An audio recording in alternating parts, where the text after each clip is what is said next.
హరి ఓం సాయి. సాయి దివ్యనామాలలో తర్వాత ఈరోజు మనం చెప్పుకోబోయే నామం 10వ నామం ఓం కాలాతీతాయ నమః.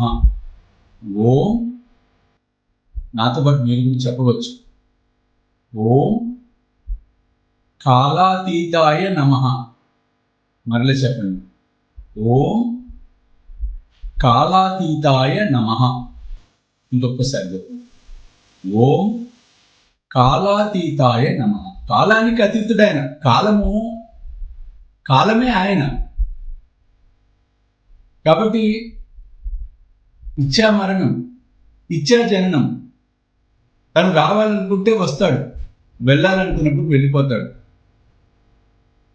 కాబట్టి అటువంటి శక్తి ఉన్నటువంటి వాడు. కాబట్టి ఓం కాలాతీతాయ నమః అని నామస్మరణ మనం చేస్తున్నాం.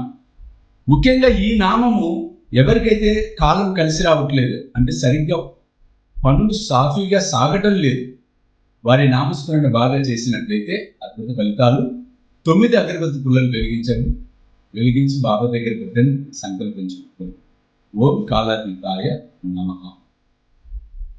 కాబట్టి ఈ నామాన్ని భక్తి శ్రద్ధలతో మొదటి సార్లు కానీ ఎక్కువ సార్లు కానీ జపించండి. సాయి జై సాయి.